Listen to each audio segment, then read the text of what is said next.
quería dar ese siguiente paso en mi carrera en un sitio que me ofreciera garantías para consolidar mi grupo de investigación. Yo creo que CIBiomagune es un sitio muy sólido, también el programa, ¿no? Ikerbasque de Gobierno Vasco, la apuesta que se está haciendo aquí por la ciencia y a la vez ese componente de vivir más cerca de mis orígenes. Yo creo que la divulgación y la docencia son deberes que tenemos los investigadores. Los investigadores tenemos una responsabilidad con la sociedad, no solo de generar conocimiento, sino también de transmitir ese conocimiento a la sociedad. Y lo siento como un deber, pero también como un privilegio, porque son actividades que yo disfruto mucho. La capacidad de responder preguntas y obviamente de hacer un aporte dentro del campo de la biomedicina era la preferencia que veía más clara. Los científicos lo que más valoro es la creatividad, la curiosidad, la constancia, la capacidad de trabajo. Hombre, desde luego la inteligencia te lo pone más fácil.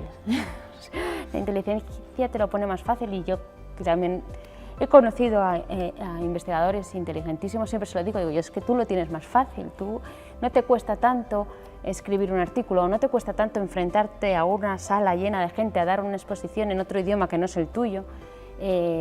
A mí personalmente sufro mucho, me cuesta muchas horas de trabajo, mucho esfuerzo, pero lo que yo busco en un investigador no es tanto la inteligencia, sino el motor propio, la curiosidad, la creatividad. Eso creo que es muchísimo más importante que la inteligencia. Cualquier esfuerzo organizado por la sociedad, tanto trabajadores sanitarios, gobierno, pero también ciudadanía, vecinos, pero cualquier esfuerzo organizado para prevenir enfermedades, para proteger las personas de riesgos y amenazas que puede haber para su salud y sobre todo promover la salud y el bienestar.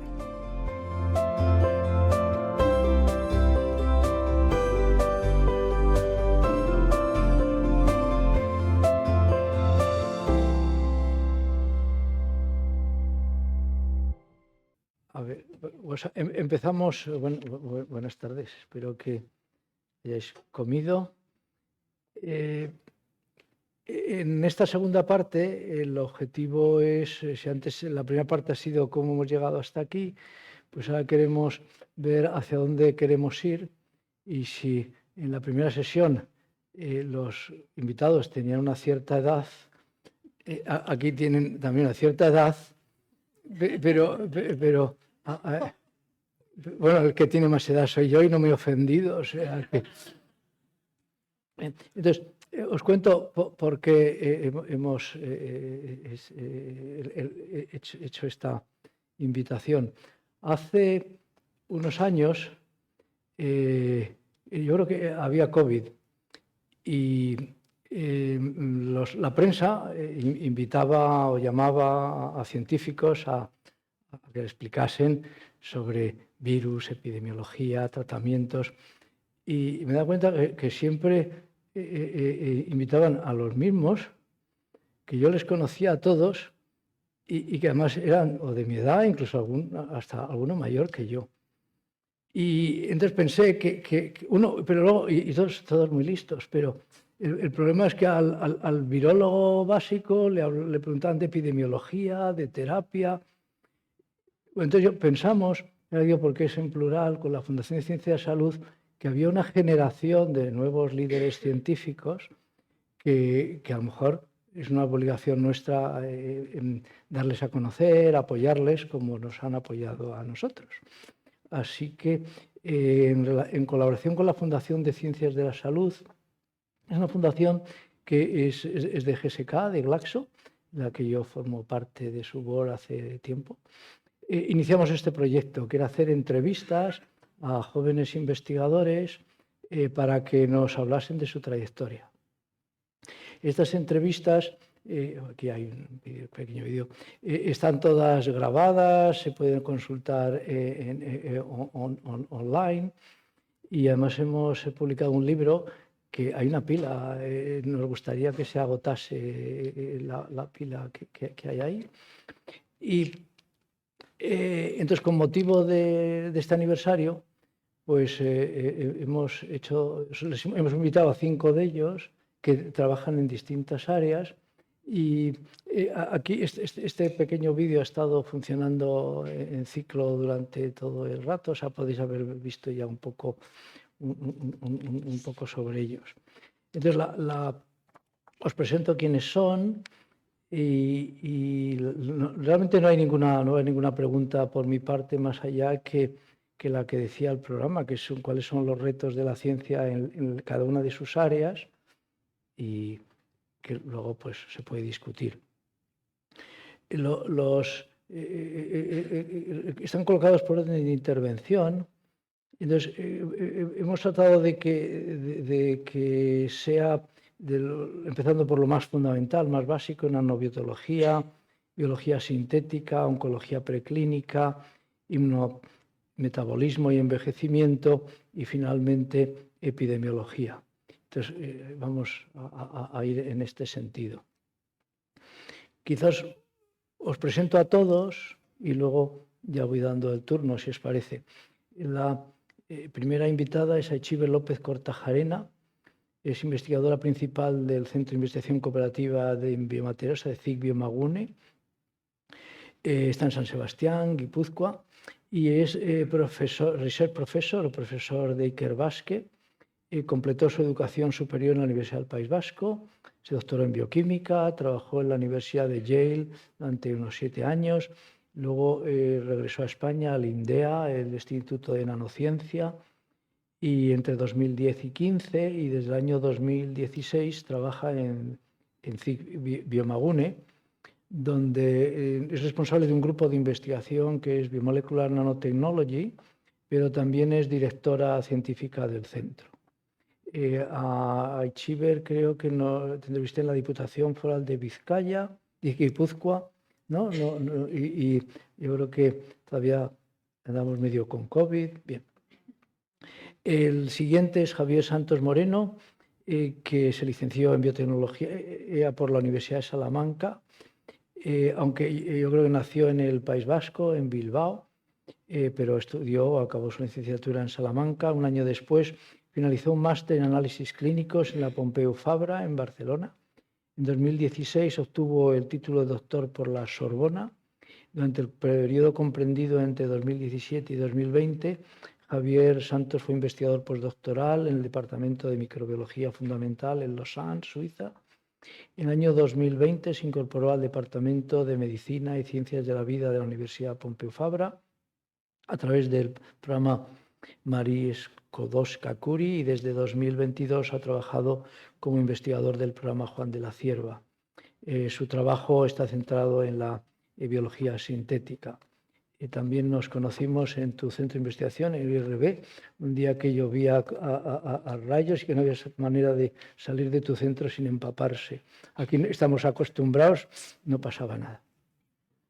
El tercero es Arcaiz Carracedo, muchos le conocéis bien. Arcaiz es investigador principal de Biogune. Es también research professor o profesor de Iker Basque. Completó su educación superior en la Universidad Complutense de Madrid con el título de doctor en bioquímica y biología molecular en 2006. Trabajó en el Memorial Sloan Kettering Cancer Center en New York y en el Beth Israel Deaconess Medical Center de Harvard School en Boston entre 2007 y 2010. Desde el año 2010 trabaja en Biogune, donde es jefe de un grupo de investigación sobre señalización celular y metabolismo de cáncer. Le entrevisté también, yo creo, la primera entrevista, ahí sí que había COVID, y lo hicimos en el Ayuntamiento de Bilbao, en esta sala que sorprende la primera vez que uno va, ¿no? La sala andaluz, ¿no? Árabe, perdón, la sala árabe en Bilbao. Bien. Y hicimos la entrevista sin mascarilla, pero a una cierta distancia, y luego vino el alcalde y nos hicimos una foto sin mascarilla y nadie le pasó nada. Bien. Arcaiz, cuando hice la entrevista, ya le iba muy bien, pero en 2022 recibió el Premio Nacional de Investigación para Jóvenes en el área de biología. Me imagino que es gracias a la entrevista que le hicimos. ¿No? Vale. Bueno, después, la siguiente que hemos invitado es María Mittelbrunn, es jefe del grupo del Centro de Biología Molecular Severo Ochoa en Madrid. Completó su educación superior en la Universidad Autónoma de Madrid con el título de doctora en Bioquímica, Biología Molecular y Biomedicina en 2006. Trabajó en el Hospital de la Princesa entre el 2000 y 2006 y en el Centro Nacional de Investigaciones Cardiovasculares entre el 2007 y 2015. Completó su formación con estancias en la Universidad de Oviedo, en el Instituto Curie en París. En 2015 inició su propia línea de investigación en el Hospital 12 de Octubre, coinvestigadora del programa Miguel Servet. Desde 2017 trabaja en el Centro de Biología Molecular Severo Ochoa, donde ocupa el cargo de jefe del laboratorio o jefa del laboratorio de inmunometabolismo e inflamación y es profesora asociada de la Universidad Autónoma de Madrid. La entrevista con María tenéis que verla, porque la hicimos en el Museo de Ciencia rodeado de dinosaurios. ¿No? María, es espectacular. Y además, sin nadie, entre que también había, yo qué sé, bueno, un sitio estupendo. Mi última invitada es Lucy Ann Parker, que como su acento indica, nació en Glasgow.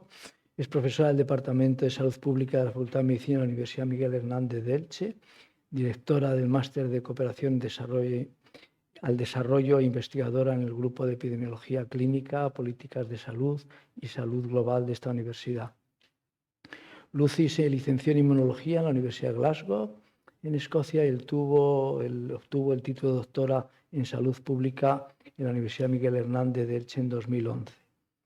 Entre 2007 y 2012 fue investigadora del Centro de Investigación Biomédica de la red de CIBERS, de CIBERESP, y al final su tesis, y esta es la parte más interesante, trabajó 3 años entre 2012 y 2015 como epidemióloga en la ONG Médicos Sin Fronteras, realizando trabajos de investigación en África subsahariana.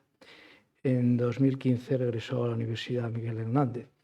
Así que cuando la pregunté a Lucy, cuando escribes un paper, ¿lo haces a cualquier hora del día, en cualquier sitio?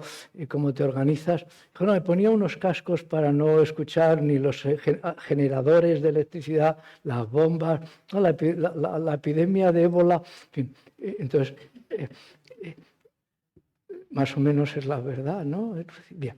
Entonces, hemos querido con la Fundación de Ciencia de Salud que fuese visiones muy distintas, porque era de lo que se trataba, que en áreas muy diferentes nos contasen a dónde podían ir.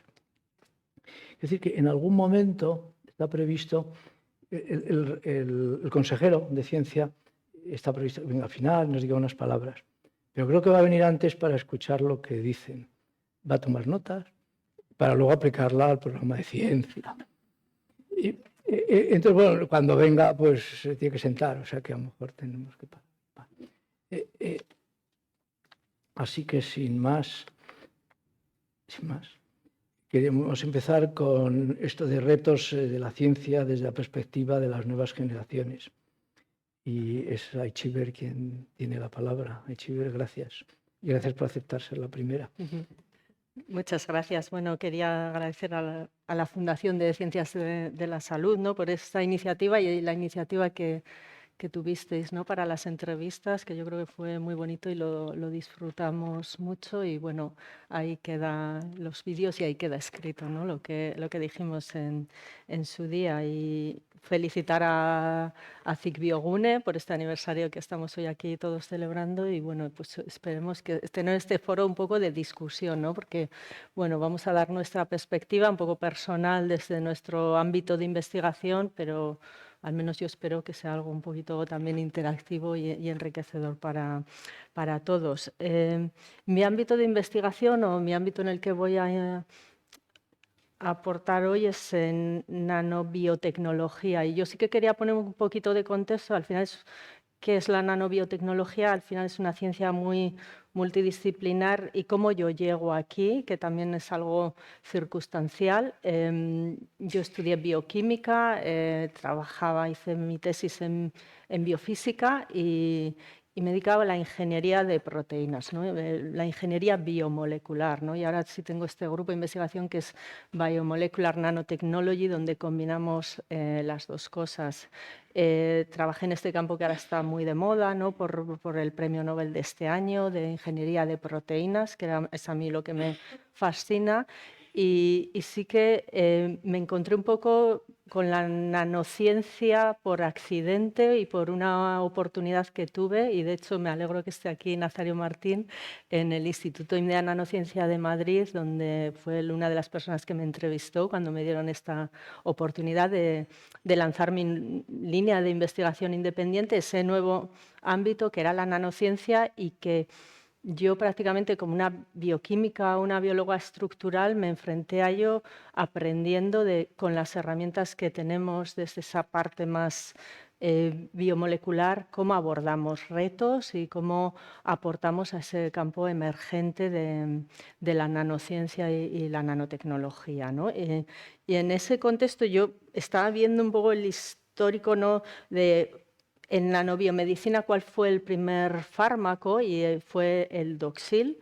Al final es un liposoma que encapsula doxorubicina, un fármaco de quimioterapia que se usaba regularmente. Yo creo que ahora es muy tóxico y no sé si se usa, igual la gente no sabe mejor, pero sé que se usaba en esa época. En 1995 se aprobó por FDA.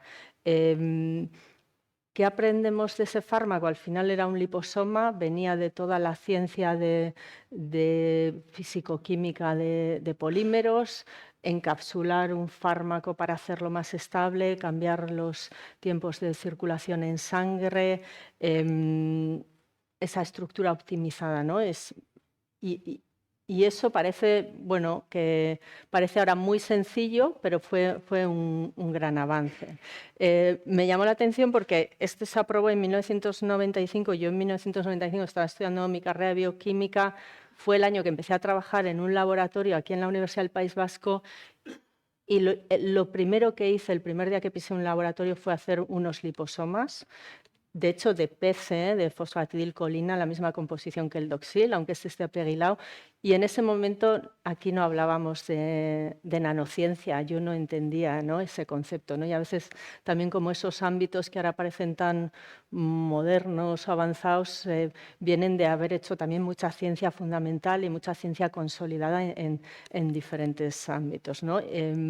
Hoy en día, cuando pensamos en nanociencia y tecnología y avances que se han hecho, van más allá que esos fármacos iniciales que vienen de reformular en nanomateriales fármacos que ya estaban aprobados en clínica, y ahora yo creo que sí podemos ir mucho más allá, ¿no? Al final la nanociencia es cómo controlamos o cómo cambian las propiedades de los materiales en esa escala nano. Y ahí podemos tener materiales que sean fotoluminiscentes, catalíticos, magnéticos, conductores. Y yo creo que hoy en día estamos en el momento que podemos empezar a controlar esas propiedades de esos nanomateriales, que nos aportan un nuevo campo de herramientas en la biomedicina que no tenemos con solo las biomoléculas o los pequeños fármacos, que nos abren un nuevo campo de aplicación, y que a la vez podemos empezar con otros desarrollos científico-técnicos a combinarlos también con esas biomoléculas, ¿no?, y empezar a hacer herramientas muy avanzadas. Yo también creo que los avances en este ámbito en cualquier ámbito, ¿no?, de la ciencia, no podemos separar los avances de nanotecnología de otros avances en otros ámbitos, como por ejemplo pues, avances científico-técnicos, tecnologías que ahora nos permiten estudiar esos materiales en nanoescala, avances en todo el conocimiento de mecanismos moleculares de enfermedades que ahora nos permiten usar esos nanomateriales para abordar esos problemas o esos biomarcadores. Al final, para mí decir, bueno, cuáles son los retos y y los avances en un campo me cuesta separarlos de otros campos, porque yo creo que este campo ha avanzado por avances en múltiples otros contextos y que vamos un poco todos de la mano para ello, ¿no? Ejemplos, sí, quería resaltar, ¿no?, ese punto, ¿no?, de sinergia entre disciplinas que se hace muy evidente en el ámbito de la nanociencia, pero que yo creo que es aplicable a todos. Ahora somos capaces de generar esos nanomateriales. Primeros ejemplos, ¿no? Tenemos ejemplos que puedo contar prácticamente de nuestro centro de investigación, ¿no?, de CSIC Biomagune, donde trabajamos en biomateriales, pero también en bionanomateriales, desde estudios de nanorobots, combinados con técnicas de imagen, nanomateriales que interactúan con sistemas biológicos y son a la vez esto. De hecho, por ejemplo, Archides, ¿no?, tienes un trabajo muy, muy bonito con Luis Liz, ¿no?, de una colaboración entre el ámbito de cáncer y cómo usamos nanomateriales para monitorizar in situ qué está pasando en un tumor. Nanomateriales como actuadores dentro de los sistemas biológicos, como todas esas herramientas de las que nos estamos equipando para interaccionar con los sistemas biológicos con la visión de entenderlos, pero también de manipularlos, ¿no? Y con la visión de generar, pues, nuevas herramientas terapéuticas o de diagnóstico más avanzadas, ¿no? Entonces, eso sería un poco el contexto. No sé si queremos entrar a partes más técnicas de ejemplos, pero yo creo que se abre un gran potencial por el estado en el que estamos ahora, tanto en la nanociencia de control de esos sistemas a nivel nano, como por todos los avances en biomedicina, que nos dan también entendimiento de los mecanismos moleculares de las enfermedades, y entonces podemos ir a actuar sobre ellos con esas herramientas que podemos generar a la carta. Y para mí es un momento,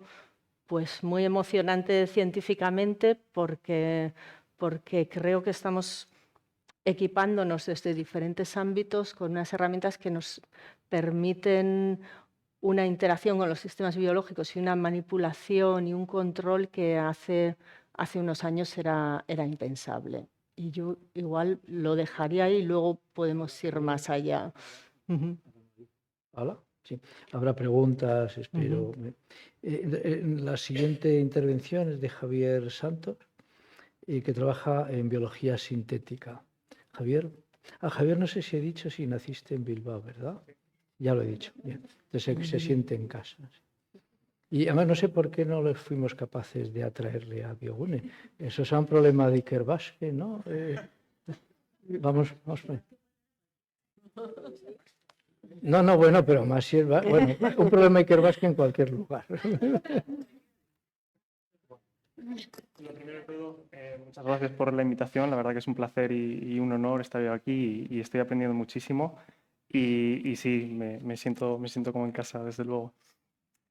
Como decía José María, yo me dedico al campo de la biología sintética, que es un campo relativamente nuevo, que lo que trata de hacer es no tanto observar la naturaleza y entender cómo funciona, sino más bien de crear nuevos sistemas biológicos que cumplan funciones novedosas, ¿no? Sería un poco como aplicar conceptos de ingeniería, pero usando el material biológico. Creo que se puede entender bien con algunos ejemplos. Muchos investigadores en biología sintética nos centramos en modificar el microbioma, el conjunto de microbios que habitan determinados nichos, ¿no? Y, por supuesto, hay gran potencial en modificar el microbioma humano, ya sea ingenierizando bacterias del intestino, por ejemplo, para que sean capaces de detectar biomarcadores en el propio intestino, o en nuestro caso, en nuestro laboratorio, trabajamos con bacterias de la piel, las cuales modificamos para que produzcan antiinflamatorios, de manera que quizás un buen día, en lugar de aplicarnos una crema con antiinflamatorios, podamos tener nuestras propias bacterias produciendo antiinflamatorios in situ. Hay otros ejemplos de modificación de microbioma, no solo para aplicaciones terapéuticas, sino, por ejemplo, para medio ambiente o agricultura, ¿no? Hay investigadores que trabajan en temas de bioremediación, es decir, haciendo que células, que organismos degraden compuestos tóxicos en el medio ambiente, como podrían ser hidrocarburos. Hay gente y hay ejemplos que ya se están aplicando en Estados Unidos, por ejemplo, de fertilización usando bacterias modificadas, es decir, en lugar de usar fertilizantes químicos, usar fertilizantes biológicos, con lo cual evitamos muchos de los problemas asociados a fertilizantes químicos. Y no solo trabajamos con bacterias, también levaduras, por ejemplo, son muy útiles y muy importantes en aspectos de bioproducción, es decir, usar la biología para realizar procesos químicos, ¿no? O para catalizar reacciones químicas de manera que generemos productos de valor, ¿no? Como podrían ser fármacos, productos alimenticios, fragancias, cosméticos, biocombustibles, etc. La biología sintética también se centra en modificar células más cercanas a las nuestras, ¿no? Células humanas o incluso organismos enteros, ratones. Podríamos poner ejemplos como el de las células CAR-T, ¿no? De la que seguro que algunos de mis compañeros podrían hablar mucho mejor, o casos como ratones que han sido ingenierizados para regular sus niveles de insulina con señales muy concretas, ¿no? o muy específicas. Hay un ejemplo bastante curioso de ratones que regulan sus niveles de insulina en función de la música que escuchan, ¿no? De la música a la que están sometidos. Esto es solo un ejemplo curioso, pero nos da una idea de la cantidad de cosas que se pueden hacer con biología sintética y de cómo en estos pocos años de este campo ha ido divergiendo y son muchas las posibles aplicaciones. Bueno, como decía, la biología sintética es una rama relativamente nueva, surgió hace un cuarto de siglo y en este tiempo lo que hemos generado han sido más bien demostraciones, hemos generado pruebas de concepto, hemos generado prototipos, hemos visto qué es lo que podemos hacer, hasta dónde podemos llegar, pero yo creo que el primer gran reto de la biología sintética es aquel de pasar de los prototipos a productos reales que nos ofrezcan soluciones para los problemas reales. En este sentido, yo creo que hay una serie de barreras. Una de las barreras principales sería el contexto o la dependencia de los sistemas biológicos del contexto. Porque una cosa que nos ocurre mucho en el laboratorio es que nosotros diseñamos un nuevo sistema, lo probamos y nos funciona a las mil maravillas en el laboratorio, pero cuando cambiamos el contexto, cuando cambiamos el tipo celular o cuando intentamos combinarlo con otros sistemas que ya existen, el sistema deja de comportarse de la manera en la que lo habíamos diseñado, ¿no?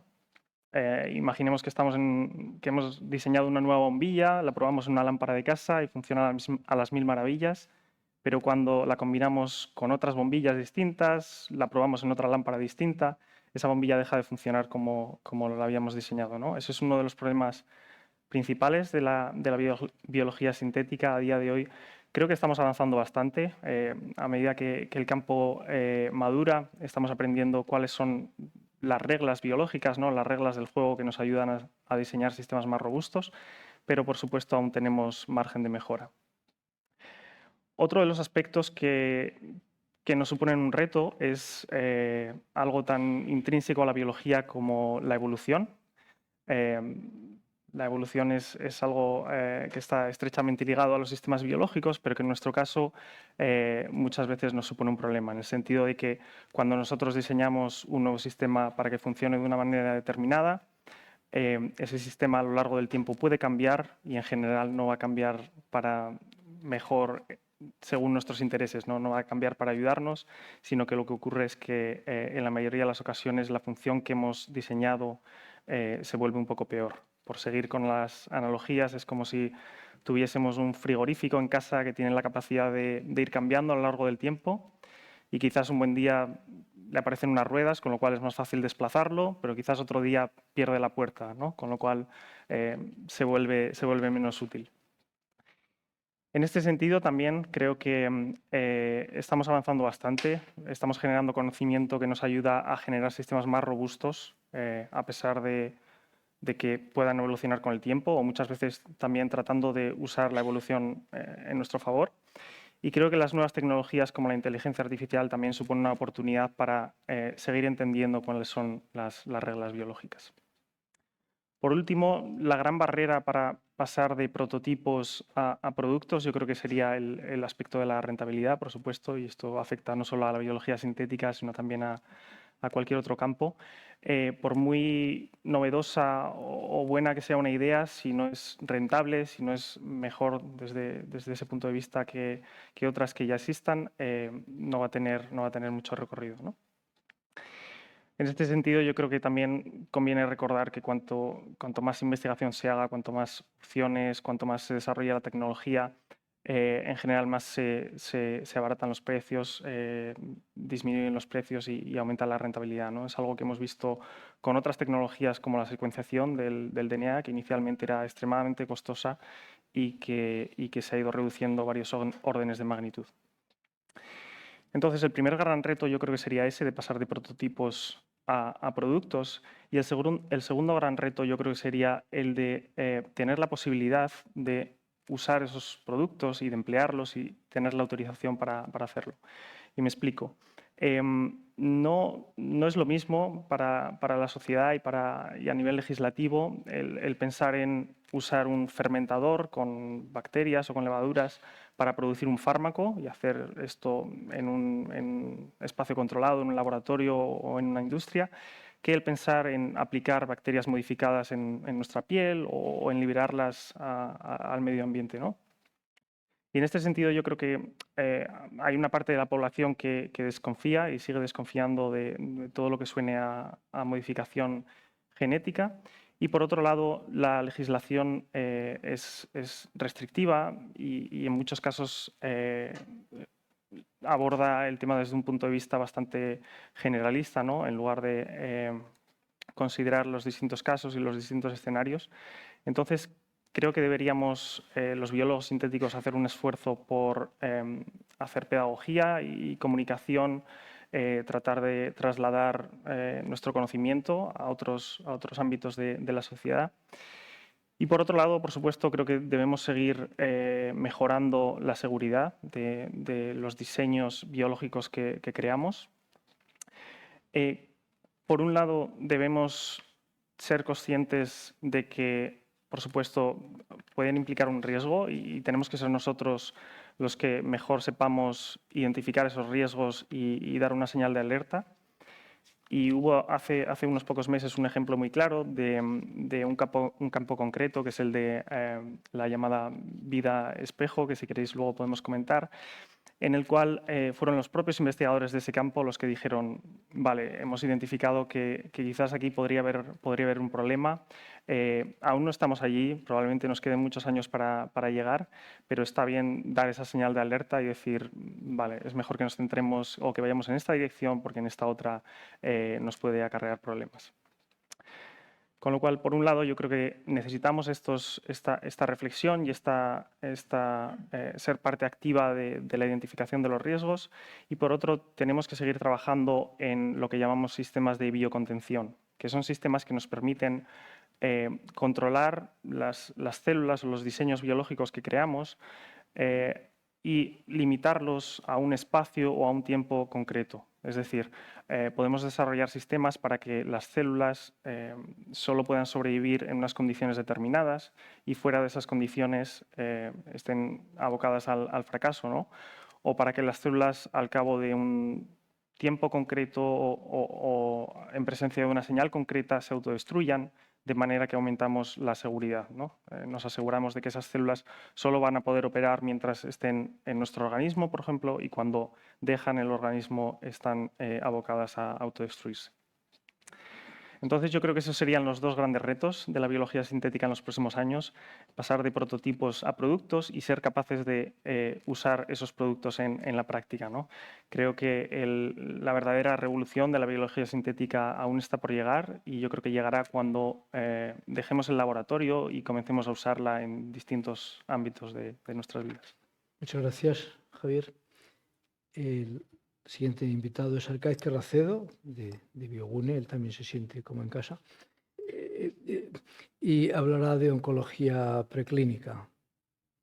Sí, bueno, muchas gracias primero por contar conmigo para esta mesa. Voy a recoger algunos de los conceptos que ya se han tratado a lo largo de de mi exposición, cómo vehiculizar, como decía Itziber, cómo utilizar lo que tenemos para que llegue donde queremos. La evolución, que siempre es un reto y una oportunidad para entenderla o para explotarla, y algunas de lo que viene en el futuro, como la inteligencia artificial y cómo la abrazamos con prudencia, dónde la podemos utilizar y cómo. Antes de empezar con los retos, me gustaría hacer un pequeño preámbulo de dónde venimos, quizá en el momento en que empieza Biogune, hace 20 años, quizá hace 30, en el contexto de la oncología. En el contexto del tratamiento, veníamos de una situación de one size fits all, de un tratamiento más o menos indiscriminado, con un objetivo de eliminar células tumorales y gestionando la capacidad de esos fármacos de eliminar células tumorales sin dañar los tejidos sanos del individuo. Y de ahí nos hemos avanzado a la medicina de precisión, a utilizar los fármacos, a generar fármacos de nueva generación que sean más selectivos, que sean eficaces, que lleguen donde queremos, e incluso a entrenar nuestro propio organismo para que sea más capaz de eliminar las células tumorales a partir de estrategias como la inmunoterapia. En el contexto de diagnóstico nos hemos movido de detectar enfermedad manifiesta, de utilizar los síntomas como herramienta de detección de una enfermedad, a intentar anticiparnos a la manifestación de la enfermedad cuando hacemos diagnóstico, a través de diferentes estrategias, explotando la tecnología para tener más granularidad y más profundidad en los análisis que podemos hacer, hasta el punto de llegar a diagnosticar el cáncer sin tener que llegar físicamente al tumor. En el contexto de prevención ha habido avance, pero realmente todavía estamos experimentando cómo concienciamos, cómo llegamos desde la infancia, cómo enseñamos y cómo divulgamos sobre lo que es la enfermedad para que las medidas de prevención no solo sean eficaces, sino además tengan sentido para la población. No solo que lo hagan porque se transmite, sino porque creen en el beneficio de estas implementaciones. Y en el contexto de la estrategia de generación y aplicación del conocimiento, venimos, sobre todo en el contexto de Euskadi, de 30 años de construcción, de construir una infraestructura, de construir un ecosistema de investigación, de atraer y retener talento, de incorporar las tecnologías y de posicionarnos. Entonces, ¿cuáles son los retos? Me gustaría hablar de 3 niveles de los retos a los que nos enfrentamos. En la investigación en general, muchos aspectos que aplican a la oncología, pero que van mucho más allá de toda la investigación fundamental y aplicada. Luego los retos específicos de oncología y luego la estrategia de la investigación y lo que creo que vamos a afrontar. En cuanto a los aspectos generales de la investigación, en el ámbito de la investigación molecular tenemos la revolución del dato, ¿no? Hemos llegado de unos análisis que nos dan pocas variables que analizar a análisis que nos dan miles de variables que tenemos que gestionar. Esto a mí utilizo mucho en el laboratorio una frase que se utilizó más o menos cuando nació Biogune, que era de Pirelli, que es: la potencia sin control no sirve de nada. Y yo creo que es un buen ejemplo porque viene a decir, en el contexto de la investigación, que podemos utilizar la tecnología indiscriminadamente, pero si perdemos el concepto de la hipótesis y la pregunta, realmente todos esos datos se quedan sin explotar. Esto conlleva que la accesibilidad que tenemos en los centros de investigación a más abordajes experimentales también conlleve que muchas veces respondemos una pregunta con las herramientas que tenemos, en vez de intentar reflexionar sobre cuál es la mejor herramienta, la mejor tecnología, el mejor abordaje experimental para responder la pregunta que tenemos. La idea de que a un martillo todos son clavos. Unido a esto, estamos, y creo que esto ha sido algo que ha ido calando en la investigación, estamos... ¿Cambio? Vale.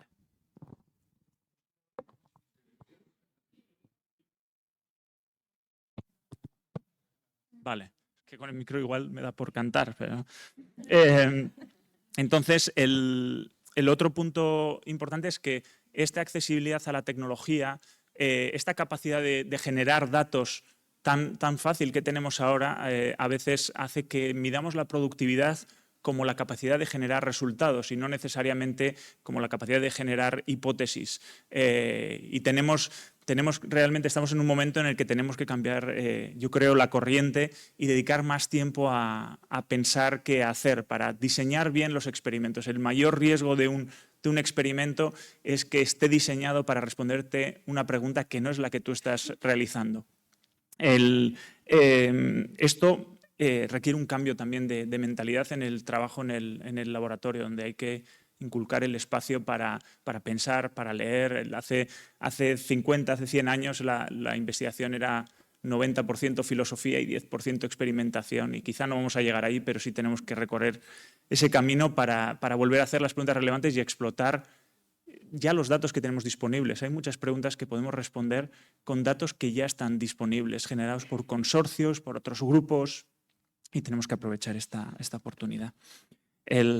La idea un poco de cómo, en paralelismo con la cocina, del slow science, ¿no? Que yo creo que tenemos que empezar a pensar en dónde generamos nichos de interacción más multidisciplinares, más integradores y que generen más hipótesis más arriesgadas. En el ámbito clínico tenemos una enfermedad que está condicionada por todas las variables a las que está expuesto nuestro organismo. Y eso implica que las variables y la información clínica es fundamental. Hace unos años, hablando con un oncólogo en Donosti, nos decía: solo el 3% de los datos de un historial clínico se utilizan para generar conocimiento. Esto quiere decir que realmente la aplicación o el uso en vida real o la eficacia en vida real de los fármacos, del comportamiento de una enfermedad, nos lo estamos perdiendo, aunque los datos están ahí. ¿Cómo conseguimos incorporar todos esos datos a la investigación, superando las barreras éticas y logísticas? Es algo que yo creo que vamos a tener que afrontar si queremos hacer más con lo que tenemos. En cuanto a los retos de la oncología, yo planteo una serie de retos. Primero es la comprensión de la enfermedad y tiene que ver con cómo modelamos la enfermedad. Inevitablemente, la enfermedad en el paciente es una foto fija de un momento de diagnóstico, de un momento de progresión.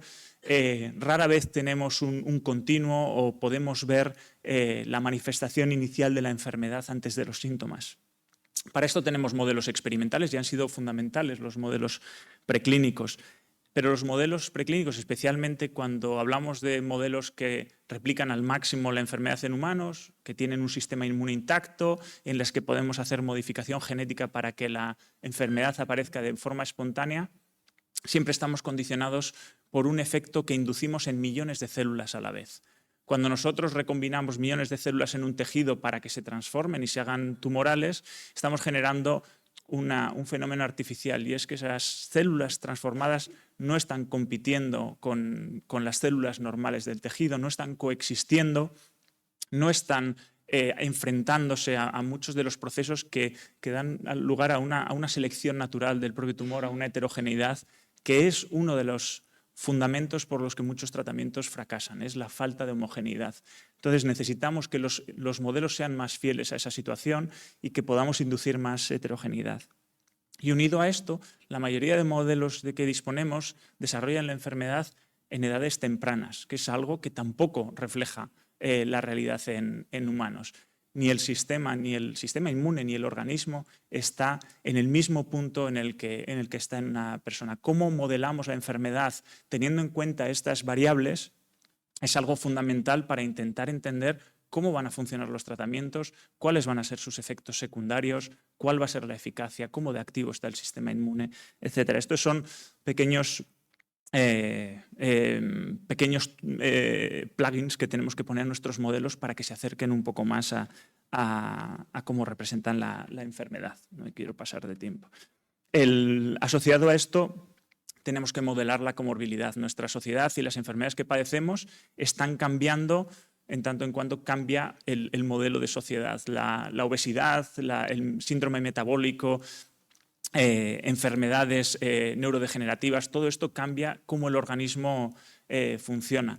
tenemos que tener en cuenta esas variables y lo que hablábamos de los datos, de la información de los pacientes es fundamental para entender cómo ya no esas patologías, sino los fármacos que se utilizan de manera crónica para tratarlas influyen sobre el comportamiento del tumor.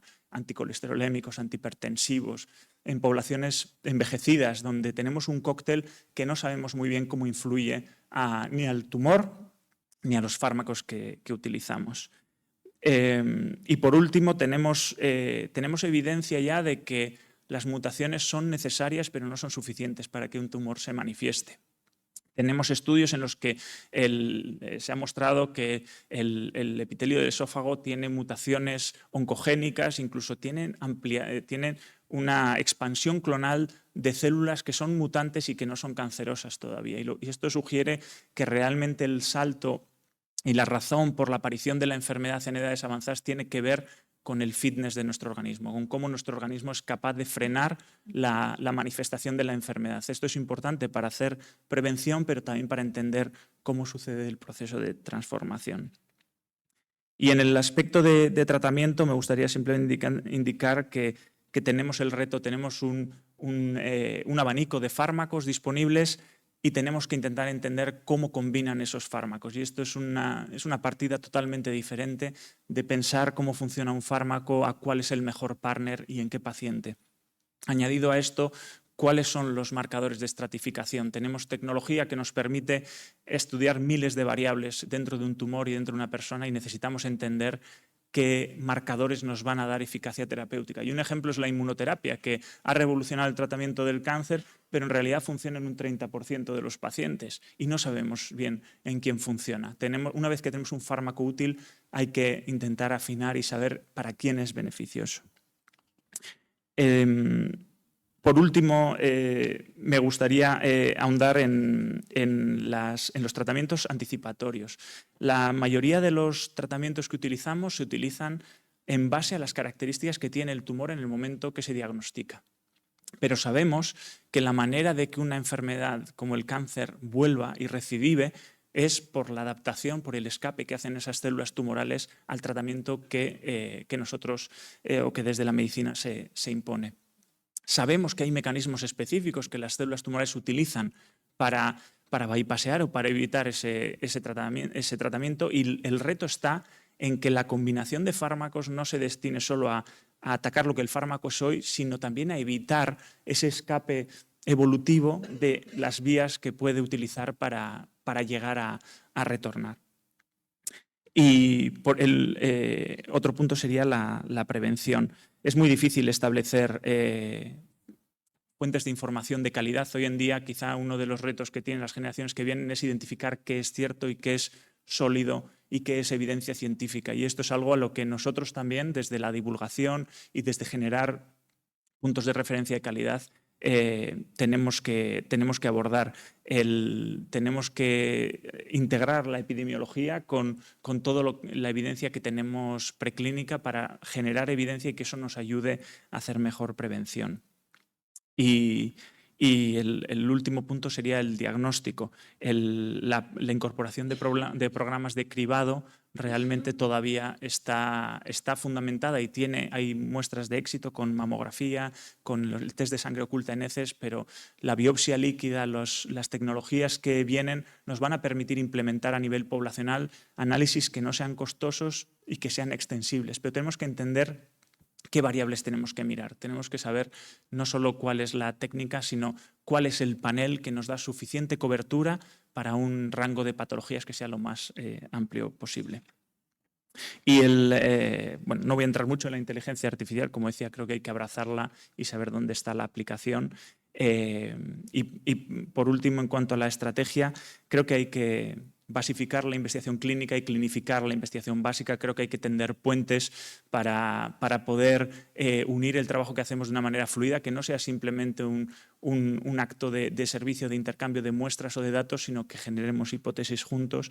Esto implica inevitablemente que tengamos que dimensionar los biobancos para que sean un pivote sobre el que se sustente la investigación. No hay una muestra de un paciente que debiera moverse si no es a través de un biobanco, y esto implica que tenemos que tener una estructura que esté fundamentada, que sea sólida y que sea capaz de no solo de responder a las preguntas de hoy, sino de generar sustento para las preguntas del mañana.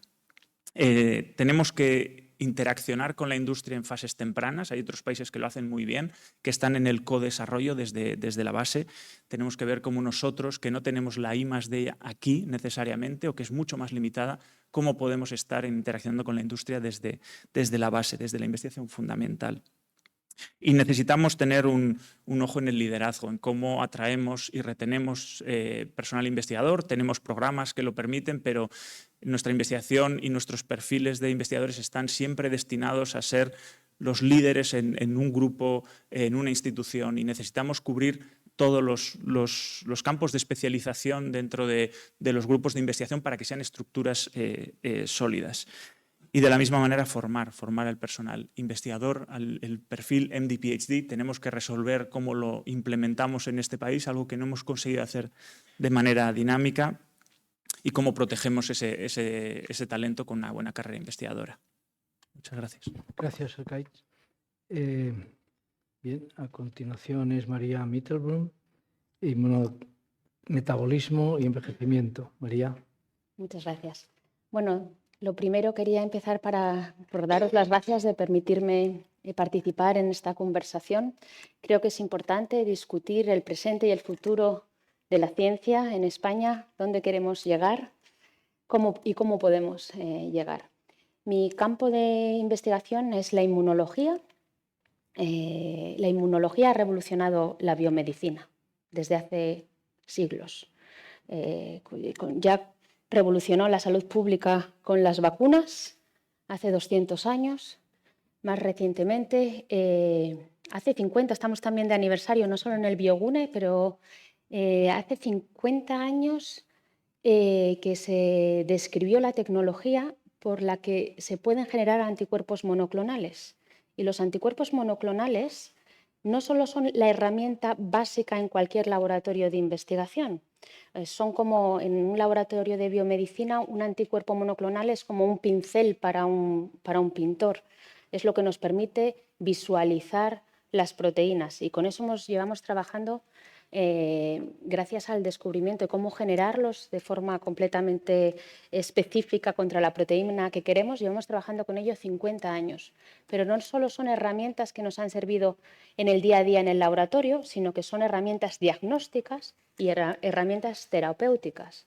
A día de hoy ha salido ya varias veces la revolución en la inmunoterapia frente al cáncer. La inmunoterapia frente al cáncer se basa en el uso de anticuerpos monoclonales para reactivar el sistema inmune que está cansado frente al cáncer, se le reactiva para que sea otra vez eficaz.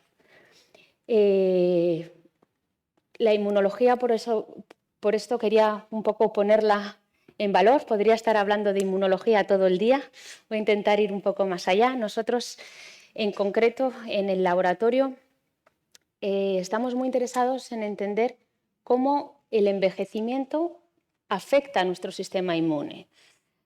Según envejecemos, nos volvemos más vulnerables a las infecciones, al cáncer, a enfermedades autoinmunes y a enfermedades también inflamatorias o con un componente inflamatorio que comparten muchas enfermedades asociadas a la edad, ya sean enfermedades cardiovasculares o neurodegenerativas. Todas estas enfermedades y condiciones que he mencionado, todas dependen del sistema inmune, que se deteriora con la edad y eso nos hace más vulnerables. Por lo tanto, creemos que hay un reto y hay una prioridad, que es entender esos cambios que ocurren con la edad en el sistema inmune y cómo podemos retrasarlos. Os voy a contar un experimento en 3 minutos que hicimos en el laboratorio y que fue una prueba de concepto que posiciona al sistema inmune mucho más allá de lo que inicialmente pensábamos. Lo que hicimos fue generar unos ratones que cuando eran jóvenes ya tenían el sistema inmune envejecido. Y al hacer eso, ¿qué observamos? Pues que tenían más infecciones, que eran más vulnerables al cáncer, pero además es que tenían enfermedades neurodegenerativas y enfermedades cardiovasculares y perdían fuerza muscular. Es decir, la edad del sistema inmune te está afectando a cómo envejeces, lo rápido o lo sano que envejeces. Entonces, bueno, creemos que ahí se ha abierto, esto fueron resultados de nuestro laboratorio y de otros laboratorios a lo largo del mundo, y ha sido una revolución en los últimos 5 años, entender ese concepto más allá del cáncer y de las infecciones del sistema inmune.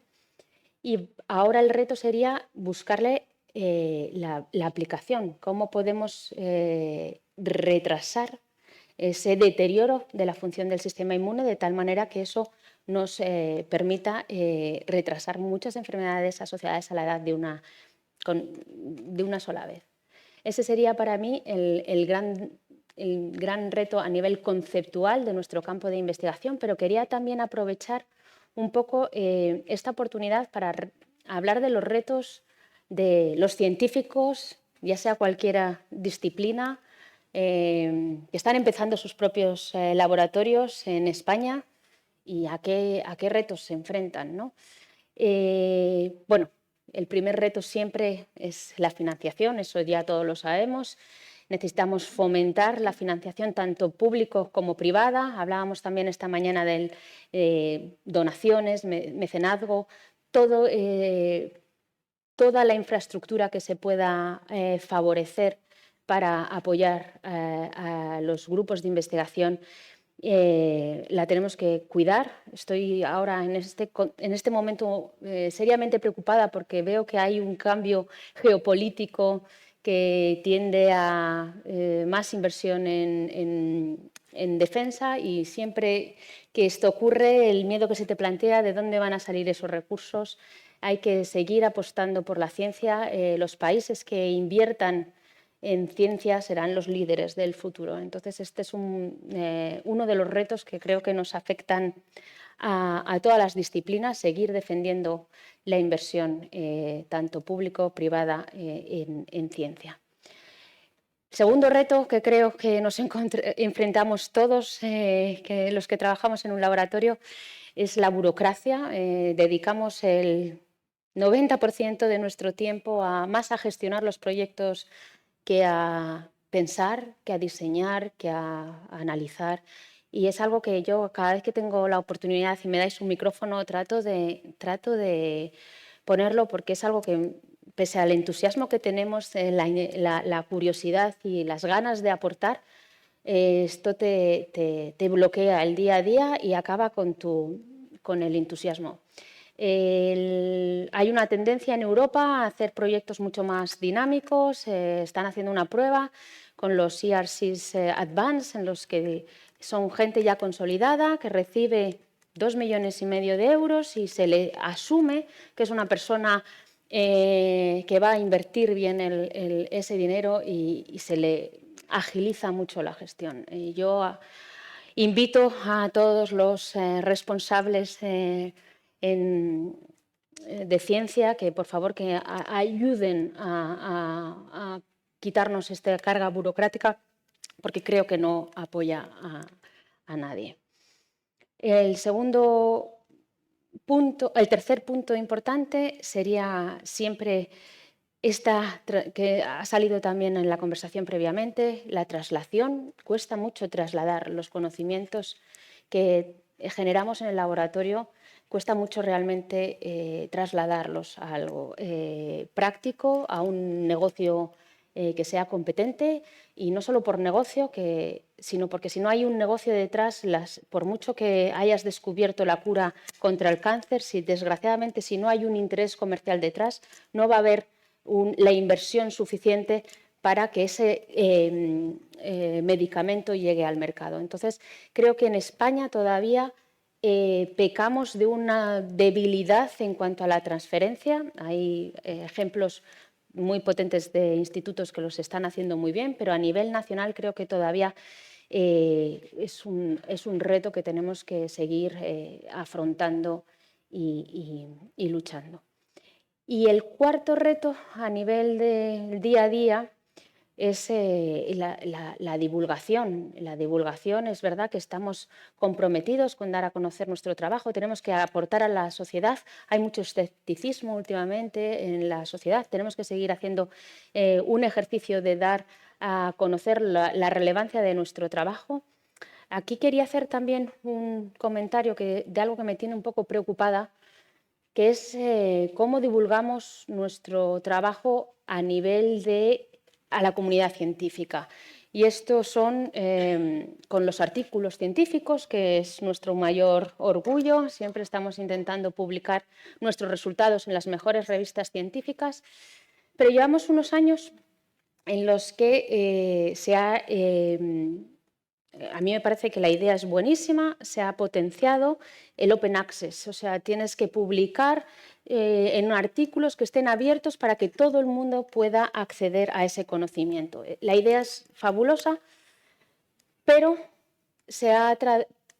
puede tener un lado oscuro, que es que ahora empleamos muchísimo dinero público en publicar en acceso abierto, que estamos obligados a ello, y ahí se publican artículos que son algunos altamente interesantes e importantes y otros menos. Entonces quería también un poco traer a la mesa de debate cómo realmente podemos hacer accesible la ciencia de una manera que sea más económicamente más viable desde mi punto de vista. Y estos eran los retos que quería traer.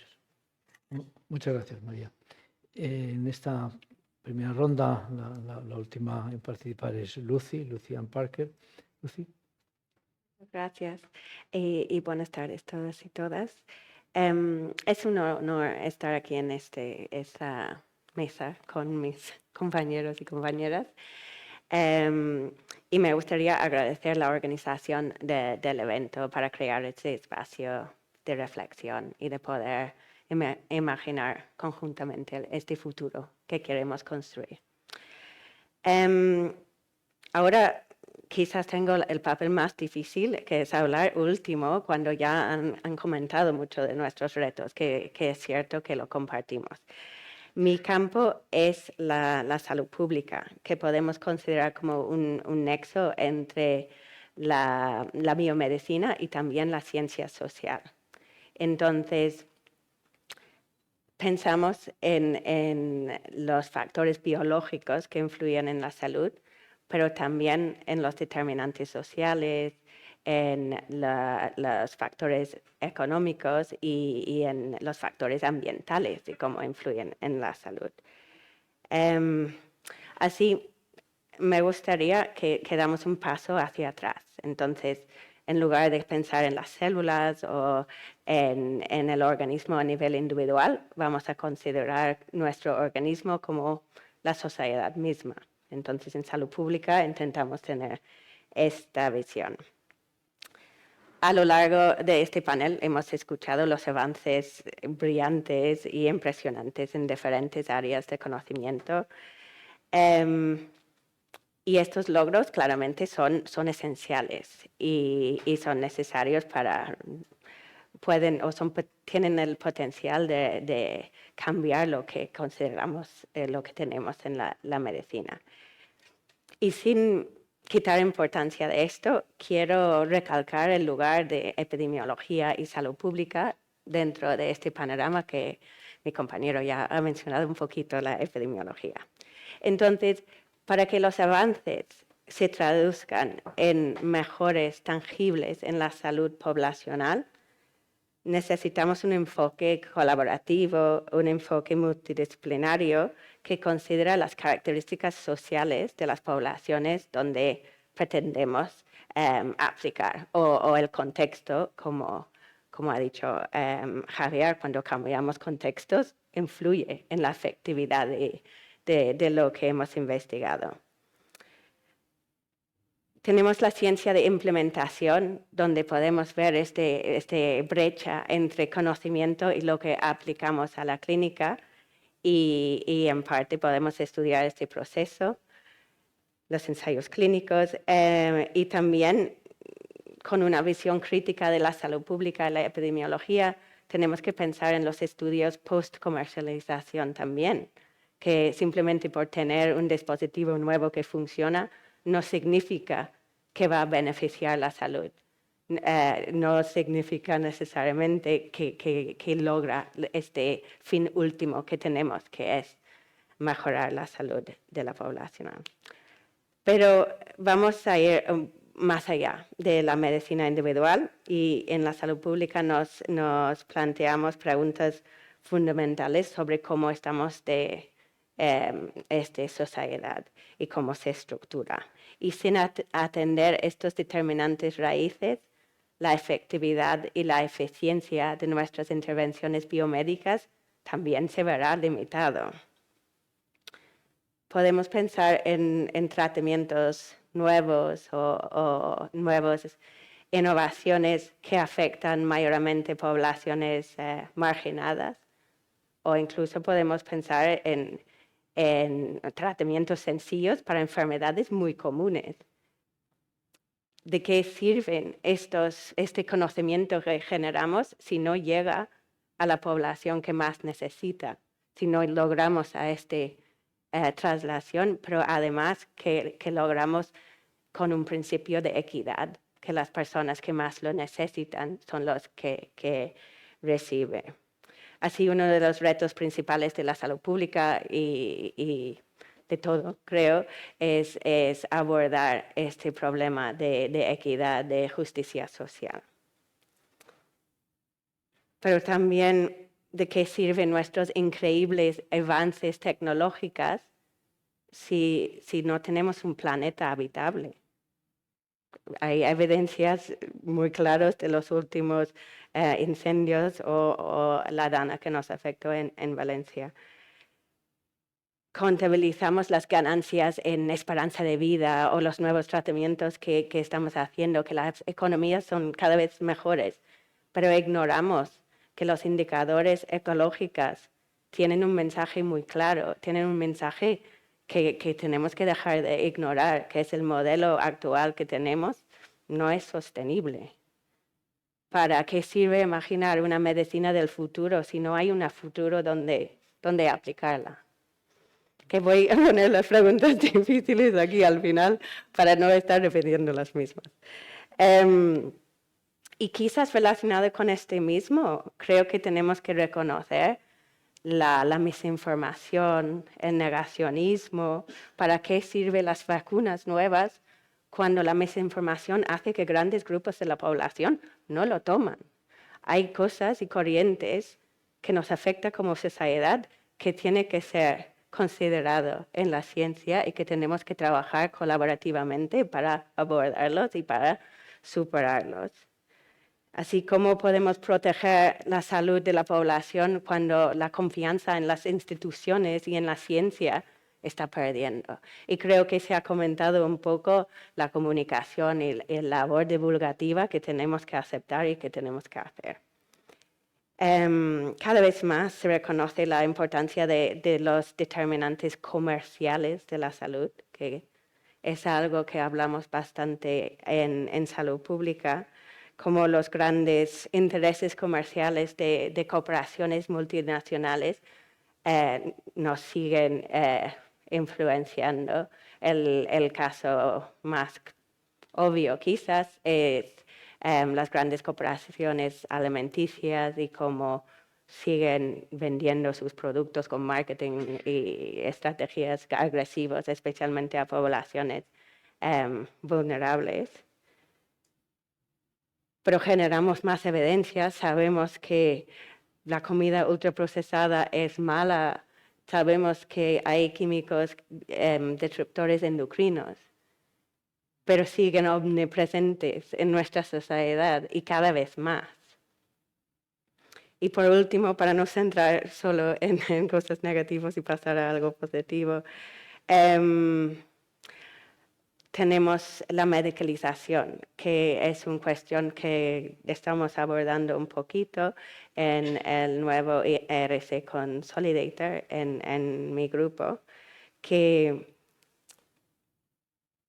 tomamos cada vez más medicamentos, más fármacos, a pesar de reconocer la importancia de los determinantes sociales económicos. Entonces, el enfoque biomédico sigue muy presente, incluso los propios profesionales sanitarios reconocen la importancia de prevención, reconoce la efectividad de intervenciones no farmacológicas, pero tenemos un sistema de salud hipersaturado con personas con pocos minutos por paciente, que lo más fácil es, y lo que tiene más apoyo de la industria, es recetar una medicina y continúo mi vida.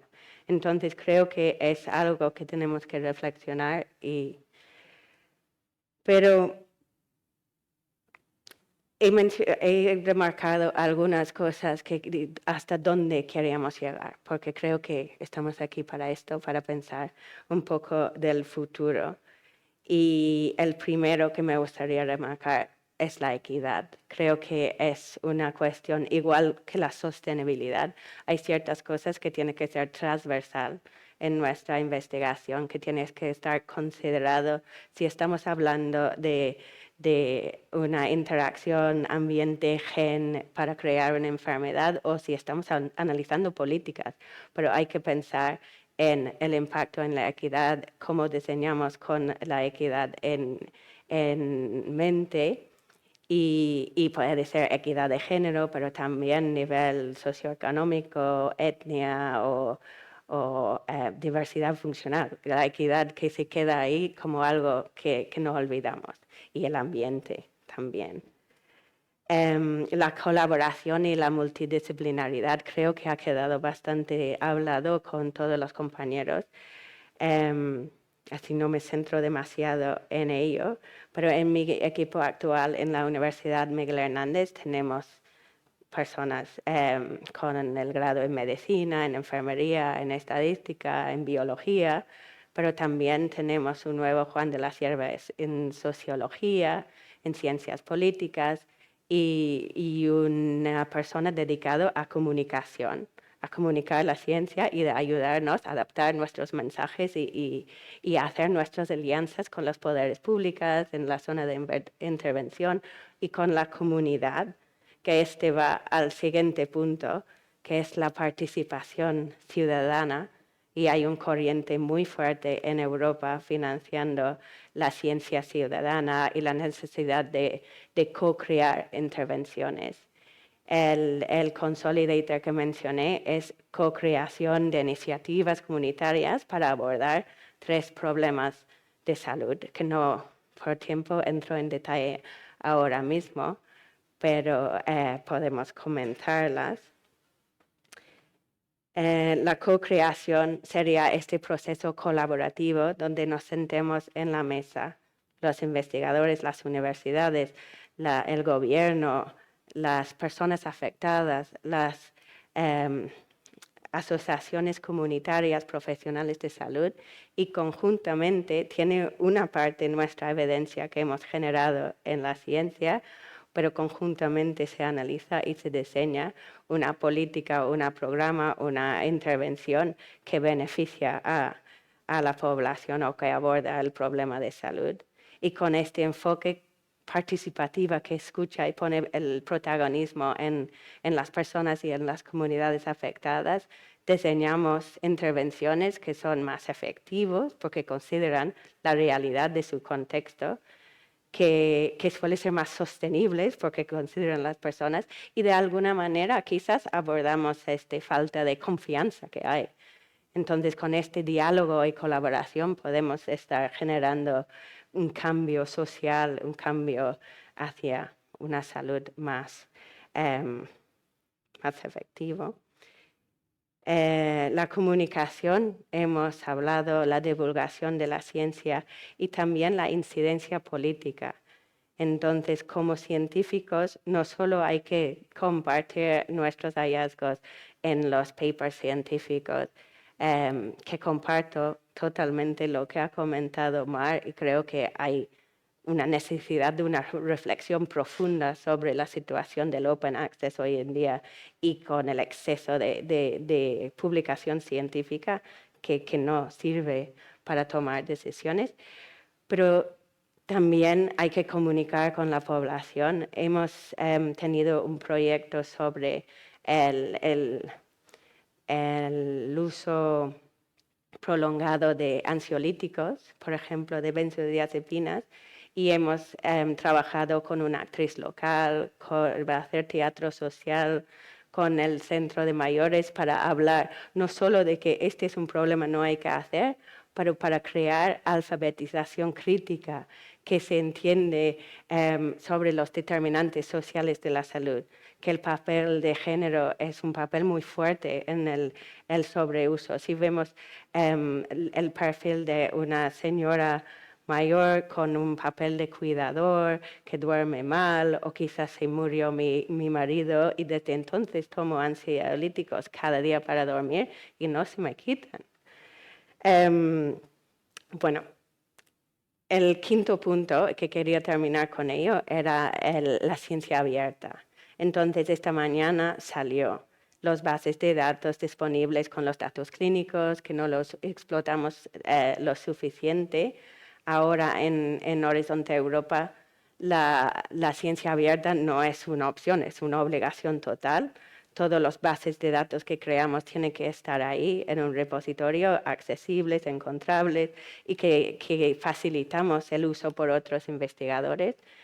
Y que iba a mencionar un poquito crisis que veo yo del Open Access y qué podemos hacer. Hay Open Research Europe, si tienes el lujo de tener un proyecto europeo que te permite utilizar esta revista Open Access apoyado por el Consejo Europeo, que no tiene coste, pero además respalda un poco, pero reconozco que no todo el mundo tiene un proyecto europeo. Hay que encontrar la manera de que compartimos lo que estamos haciendo sin tener que esperar 2 años que realizan la revisión por pares, pero compartimos lo que estamos haciendo para que esté a disposición de la comunidad de manera gratuita, que promueve esta colaboración, pero que respaldamos que es evidencia buena para poder diferenciar de todo el exceso de información que hay en el mundo. Entonces yo me quedaría aquí, aunque podría continuar, y creo que podemos hablar y debatir sobre las diferentes cosas. Muchas gracias, Lucy. En algo más de una hora hemos visto las visiones desde lo más pequeño, ¿no? Desde lo nano a la salud pública, y hemos pasado por distintos pasos intermedios. Yo, antes de continuar, quería dar la bienvenida al profesor Juan Ignacio Pérez Iglesias, que es el consejero de Ciencia, Universidades e Innovación, darle las gracias. Entonces, habíamos pensado tener un breve espacio de tiempo para preguntas, comentarios, y luego él nos da... ¿Me oís? Sí, bien. Entonces, han salido temas como divulgación y comunicación, como la multidisciplinaridad, equidad, sostenibilidad y prevención, bases de datos. ¿Queréis decir algo más o dejamos que alguien haga alguna pregunta? Ahora necesito a alguien que me ayude con el micrófono. Yana, ahora te toca a ti. ¿Quiere alguien hacer una pregunta o hago como Jesús y apunto con el dedo? Carlos, por favor.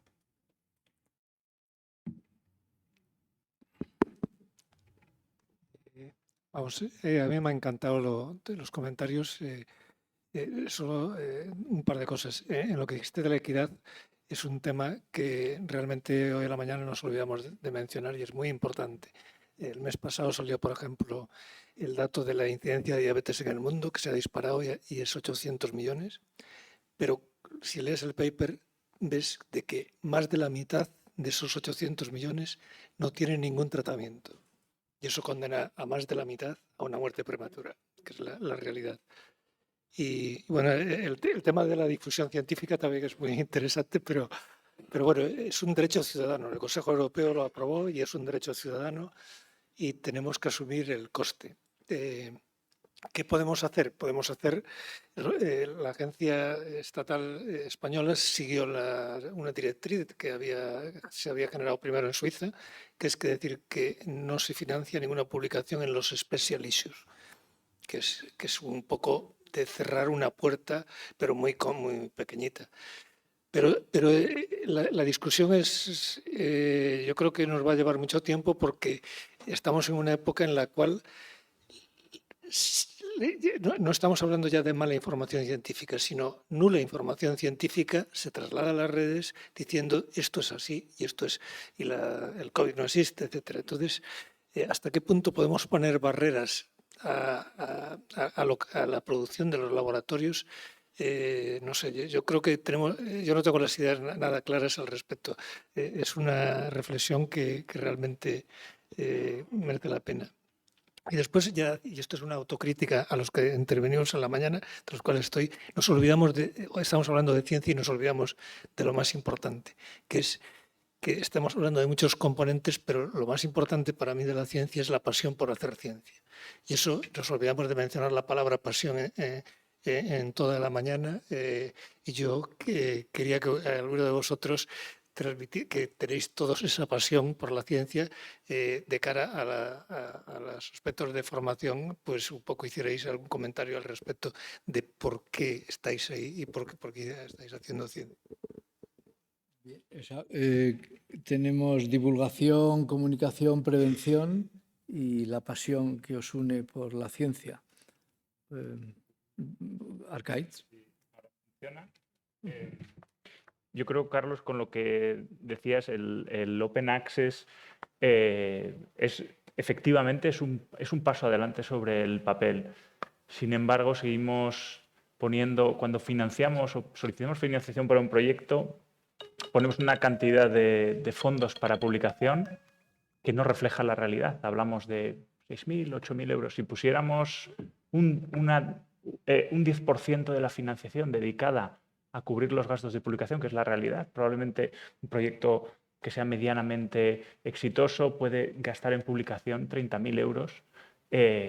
Tendríamos problemas para justificar esos fondos de cara a las agencias evaluadoras, porque estamos hablando de un porcentaje muy importante. Entonces, quizá el problema es cómo el Open Access ha repercutido en unos gastos de publicación que han hecho que se haga difícilmente justificable y sostenible. Yo creo que el debate está no en que sea Open Access, que es muy importante que todo el mundo pueda acceder a la ciencia lo antes posible, mejor en peer review, pero también de una manera temprana, y también ver cuál es el mensaje de un estudio y cómo eso evoluciona cuando se tunea a través de los procesos de revisión.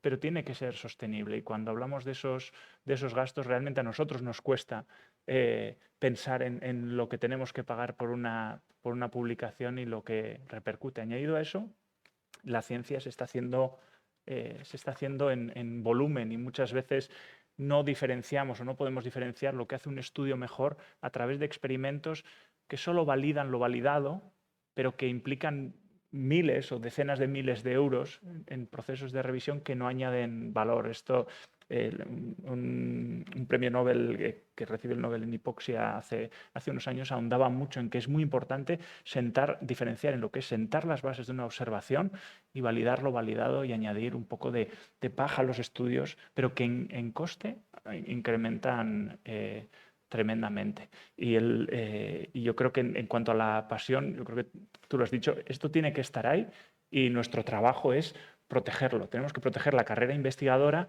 porque una persona necesita tener un entorno creativo para crear. O sea, podemos producir todos, podemos hacer tornillos, podemos hacer experimentos, pero crear y generar hipótesis necesitas un entorno de protección, de seguridad, de estabilidad, de confianza. Y esto es lo que tenemos que trabajar los grupos, las instituciones, los centros, cómo generamos esto para que la gente que hace los experimentos realmente tenga la libertad, la creatividad y pueda mantener esa motivación. Y para eso hay que cambiar o hay que alimentar el sistema de ciencia con una carrera investigadora sólida a todos los niveles, protegida, dinámica, móvil. O sea, una cosa no quita la otra, pero sí que prime el que la gente tenga capacidad de crear. Ahí también hay un concepto que tú conoces bien, que es el tiempo.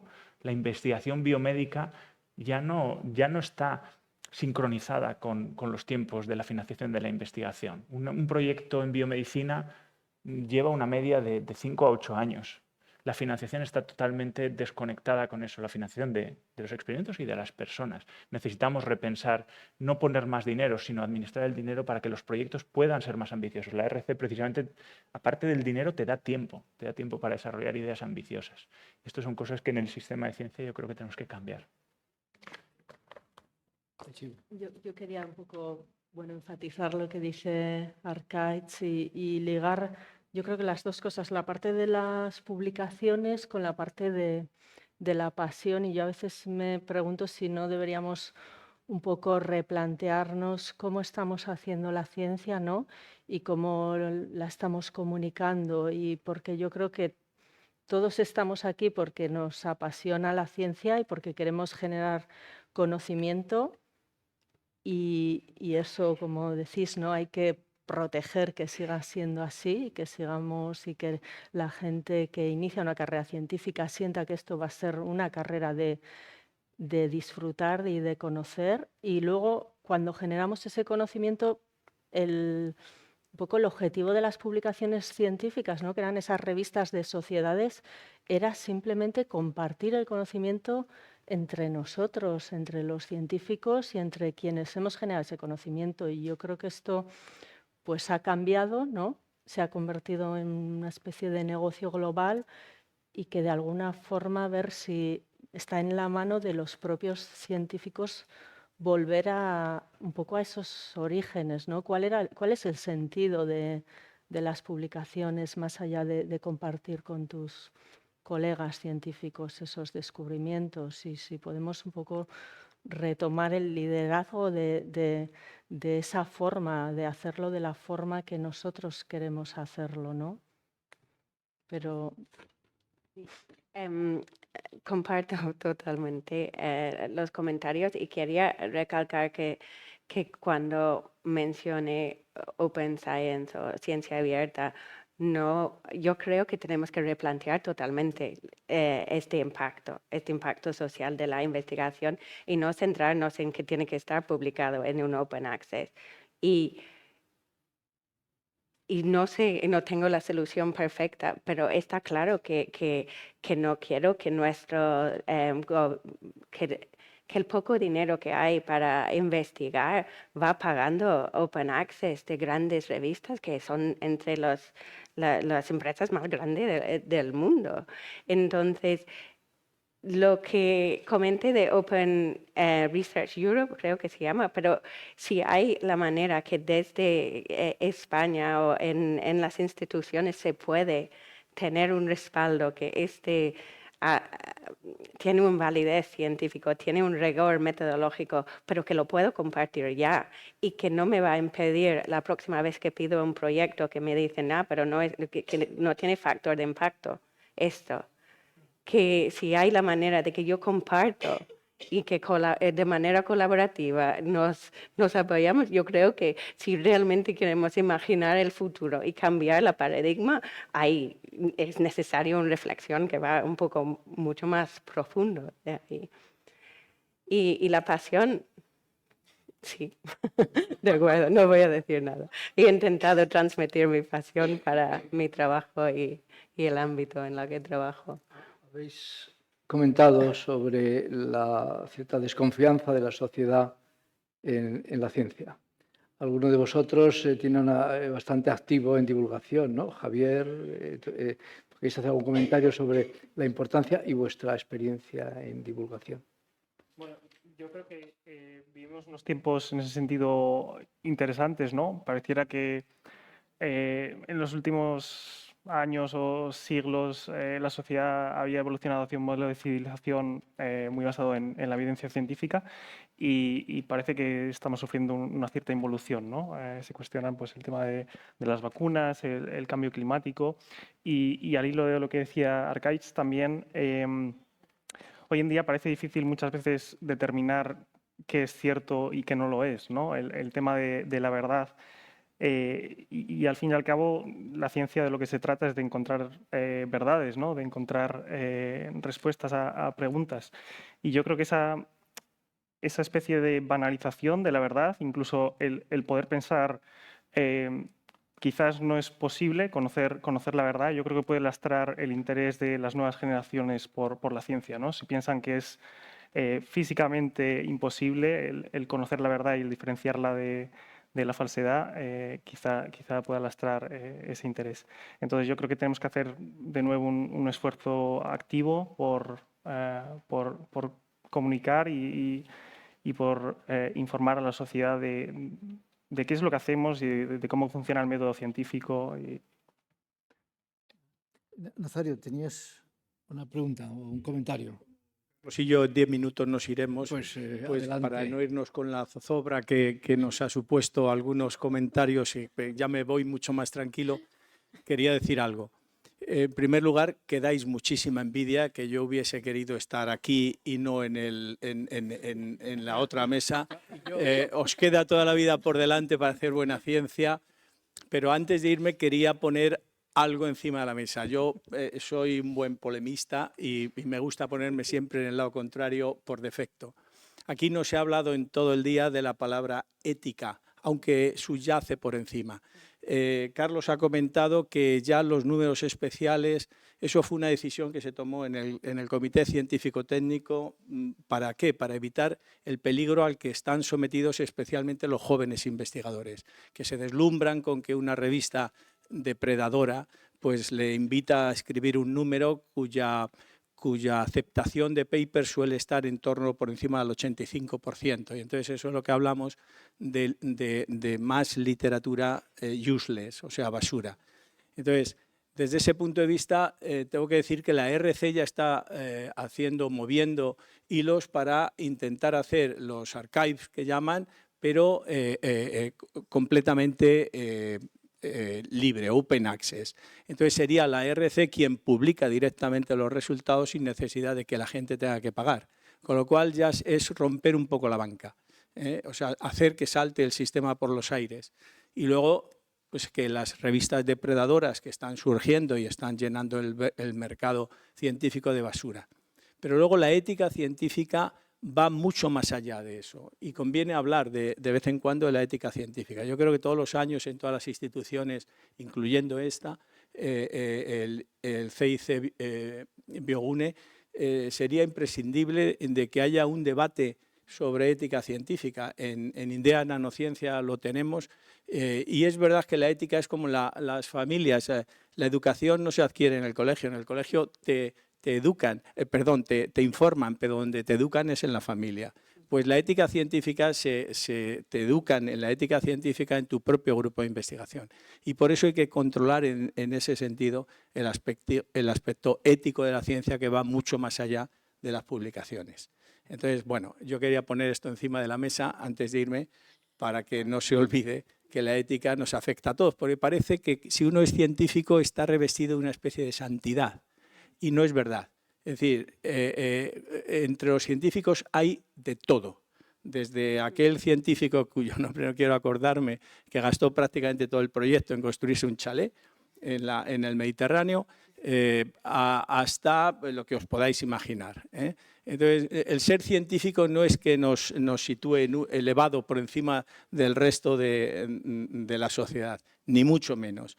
Entonces, bueno, todos sabemos que hay ejemplos, que tampoco pienso nombrar, que son ejemplos pero muy negativos. Pero existen y hay muchos otros que sin llegar a esos niveles también existen. Entonces, la ética en la ciencia es algo que hay que tener muy presente, precisamente para evitar mucha basura y para evitar muchas otras cosas. Ahí lo quería dejar. Bueno, si Carlos quiere decir algo, pues si no nos vamos.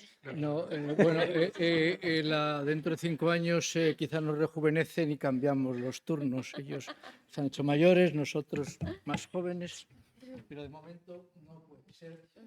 Muchas gracias a los dos que os tenéis que ir.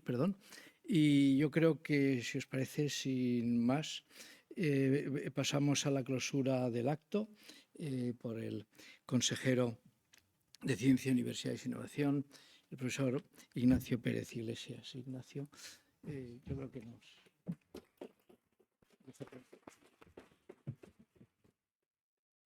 ¿Quieres?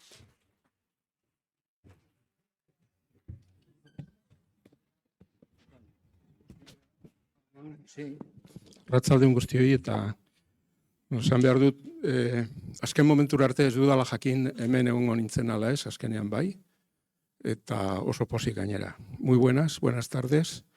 Yo hasta el último momento no sabía si podría estar hoy aquí y a última hora finalmente he podido y además tenía mucho interés en escuchar, bueno, la de la mañana también, pero la de la mañana era imposible.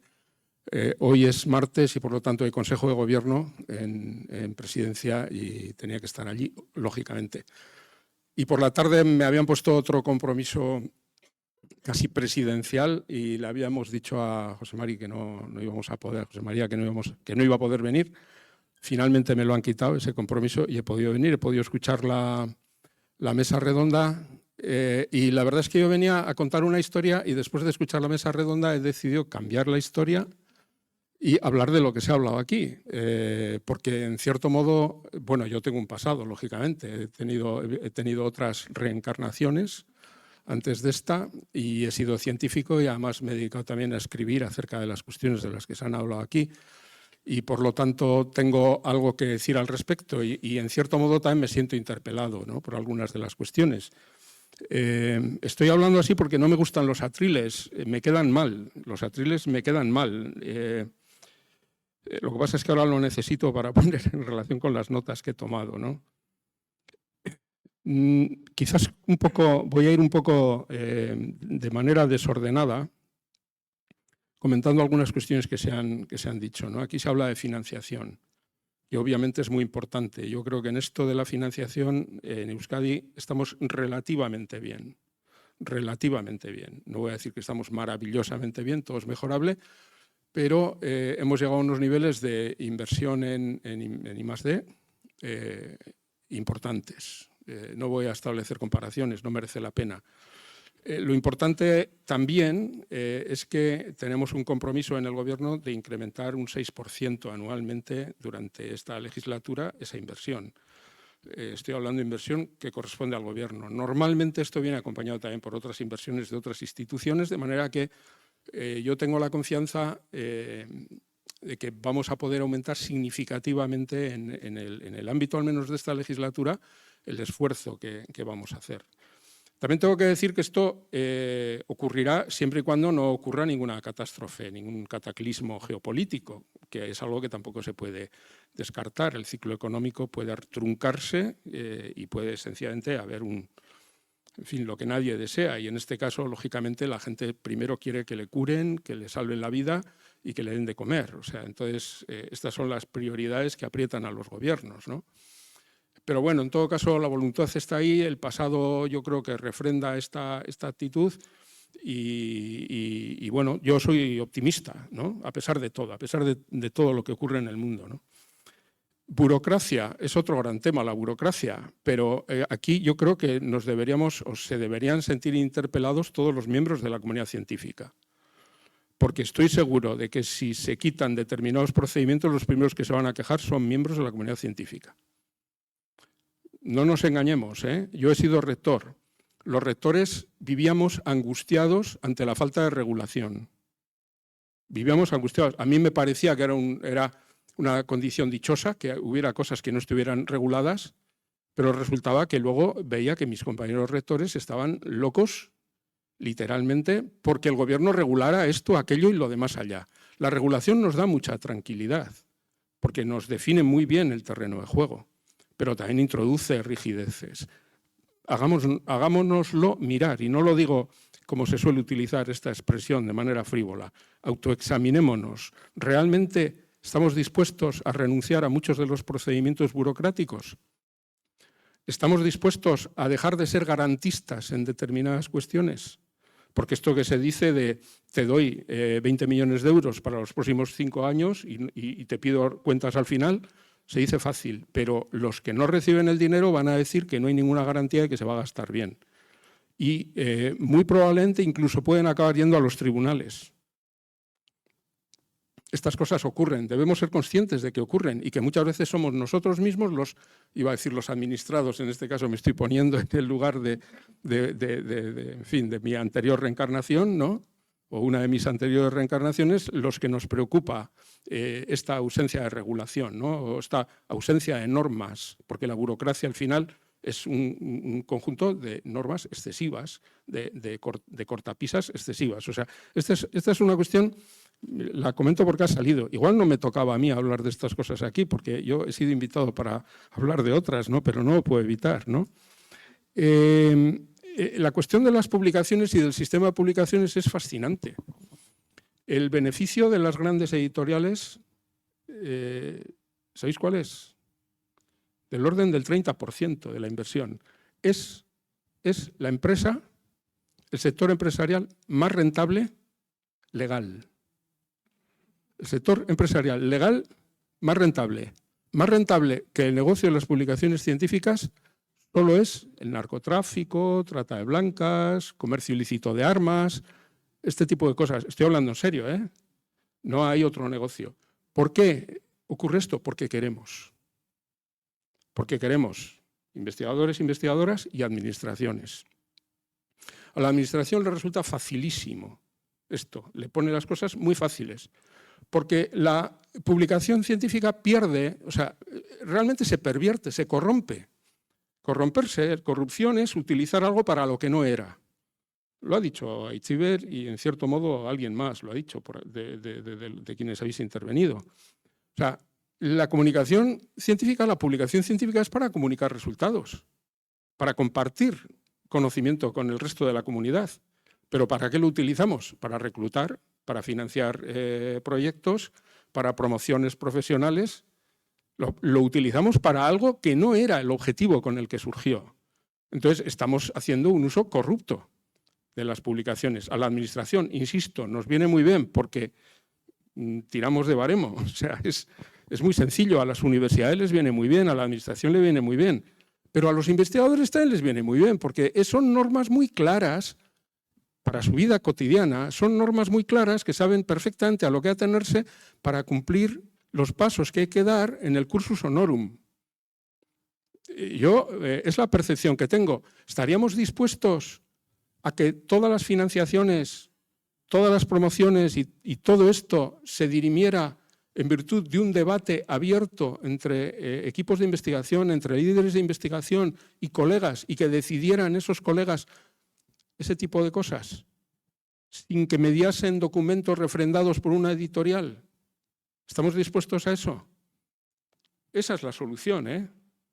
No hay otra solución. La solución pasa porque los procedimientos de asignación de fondos, porque los procedimientos de reclutamiento, porque los procedimientos de promoción se basen en un debate abierto entre quienes están demandando eso y quienes van luego a asignar esos fondos, van a ejercer ese tipo de... a promover a efectuar las promociones, etc. De lo contrario, es muy difícil llegar a objetivar el valor de lo que se hace, porque al final la razón por la que recurrimos a eso es porque nos resulta más fácil, aunque no sea fiel, aunque los índices de impacto y todo este tipo de medidas no reflejen verdaderamente la calidad del trabajo. Yo me quedo con lo que ha dicho Arkaitz, de lo de el tiempo para pensar, para generar hipótesis, el sosiego, ¿no? El sosiego que necesitamos. En ciencia, el bien más preciado es el tiempo y el sosiego, precisamente por lo que se acaba de decir.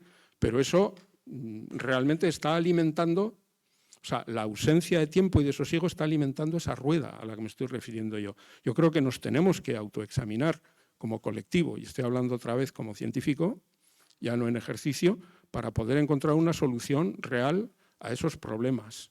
O sea, esto lo tengo bastante claro. Bueno, yo creo que en contra de lo que parece sí hay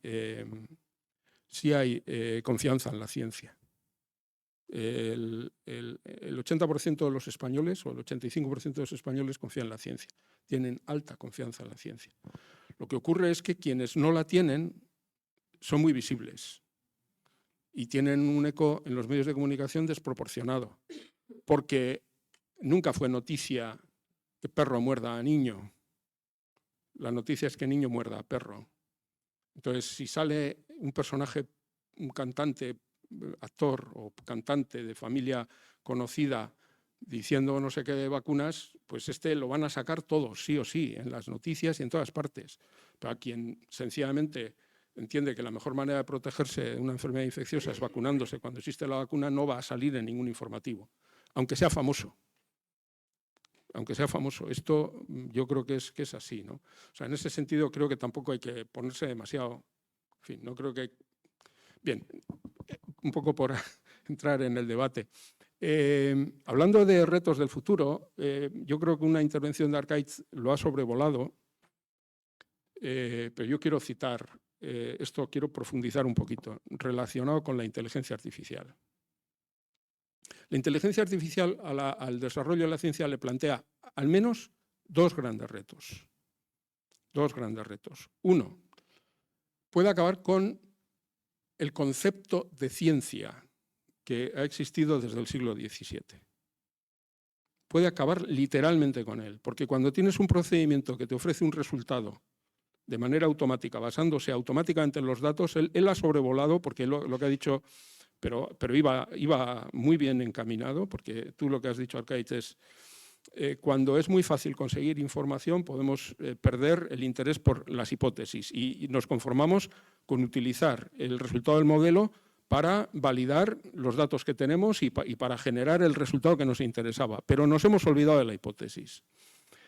Claro, el problema es que con la inteligencia artificial sencillamente puedes realmente prescindir de todo el proceso implícito, o sea, el que aplicamos de manera implícita cuando hacemos ciencia, porque podemos coger los datos, sacar unos resultados y no plantearlos ni tan siquiera cuáles son los mecanismos, la lógica, los porqués que han dado lugar a aquello, que esa es la verdadera esencia del hecho científico.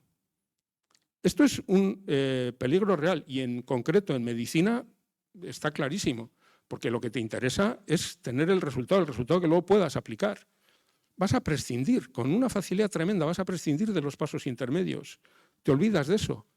Dejas de pensar como un científico, como una científica. Sencillamente empiezas a pensar que tienes un procedimiento que te da automáticamente lo que tú buscabas, sin darle más vueltas. Pero hay otro peligro también que tiene que ver con lo que hemos dicho antes de las publicaciones, que es, ahora podríamos distinguir una publicación que ha seguido todo el proceso de manera genuina, desde la formulación de la hipótesis, el diseño experimental, la realización del experimento, los resultados, la discusión, escribir todo esto, enviarlo, valorarlo, publicarlo, de lo equivalente que nos haga una inteligencia artificial?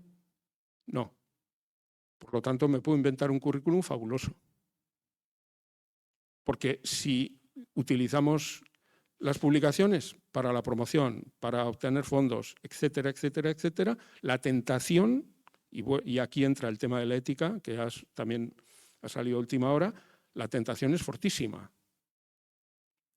Olvídate de hacer el trabajo si te lo va a producir la máquina, si te lo va a producir la inteligencia artificial. Este es otro gran peligro. Y esto nos conduce de nuevo a replantearnos el utilizar las publicaciones con el objeto que las estamos utilizando y a la necesidad de plantear soluciones alternativas. Estos son retos enormes, enormes a los que nos enfrentamos en este momento. Yo creo que merece mucho la pena darle una vuelta. Bien, dicho esto, estamos celebrando un 20 aniversario, Zorionak.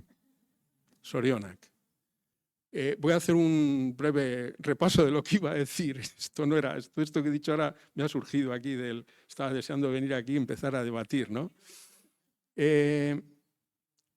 Hace 45 años, Euskadi era un desierto científico, un desierto en términos, bueno, metafóricos obviamente, pero no había nada. Había algún pequeño núcleo universitario con una actividad de investigación mínima, algo, pero mínima. La llegada del autogobierno en 1980, con un departamento de educación que incorporaba el ámbito de la investigación, da lugar a la primera política científica del país, que el gobierno vasco empieza a convocar becas, empieza a convocar proyectos de investigación. Yo fui uno de los beneficiarios de aquello. Yo me licencié en el 82 y me dieron una beca en el 83 para hacer la tesis. Y también empezaron a financiarse proyectos. Entonces existía en Madrid la CAICIT, se llamaba así, CAICIT, que luego se llamó CICIT. O sea, esto, los que somos ya muy mayores nos acordamos de esto porque tuvimos algunos financiación con cargo a por parte de estas agencias, y en Euskadi el gobierno vasco empezó a financiar proyectos de investigación, becas, etc. Y se empezó a tejer la red de centros tecnológicos, también muy importante por entonces. Pero no se hizo una apuesta, como se ha hecho después, por centros de investigación más básica, por la sencilla razón de que no había un tejido científico suficientemente sólido como para ello. Y entonces hubo que esperar a que la propia universidad madurara y produjera titulados, tituladas, que se fueran al extranjero, que volvieran, en fin, lo que se necesita para que madure un tejido de investigación, para que a final de siglo, igual me estoy equivocando, yo creo que alrededor del año 2000 se crean 2 centros mixtos del Consejo con, lo afirmarías tú, me imagino, efectivamente, del Consejo y la Universidad del País Vasco, Biofísica y Centro de Física de Materiales. Estos fueron las 2 primeras entidades no universitarias que hacían investigación. Y un poco después ya se empezó a generar una cierta efervescencia por parte del Departamento de Industria, que lanza los CICs, porque esto, efectivamente, estamos celebrando el 20 aniversario, el 20º aniversario, porque esto fue en el año 2005. Y por aquella época también se empiezan a crear los primeros BERCs por parte del Departamento de Educación. Y en 2006, si no recuerdo mal, se crea Ikerbasque. O sea, estamos hablando de que en 2 o 3 años se ponen todas las semillas de lo que va a ser después el tejido científico que tenemos ahora. O sea, han pasado desde entonces 20 años. Yo no hubiera soñado hace 20 años con que íbamos a tener un tejido científico como el que tenemos ahora. No lo hubiera ni soñado siquiera. Y ahora tengo el privilegio de ser consejero de este ramo, precisamente. Y he tenido el privilegio de visitar el CIC Biogune, el CIC Nanogune, el BECAM, etcétera, los centros de investigación que tenemos.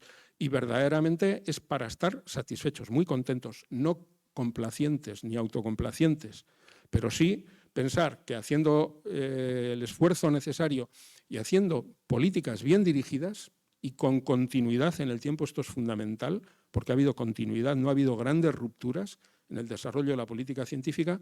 Hemos llegado a una situación que no es la mejor de todas, todavía tenemos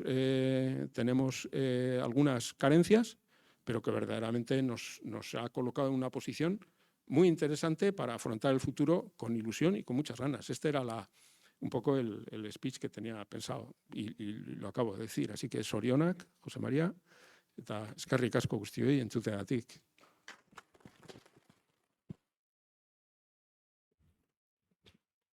Muchas gracias. Muchas gracias. Bueno, pues hemos llegado al final. Muchas gracias a todos.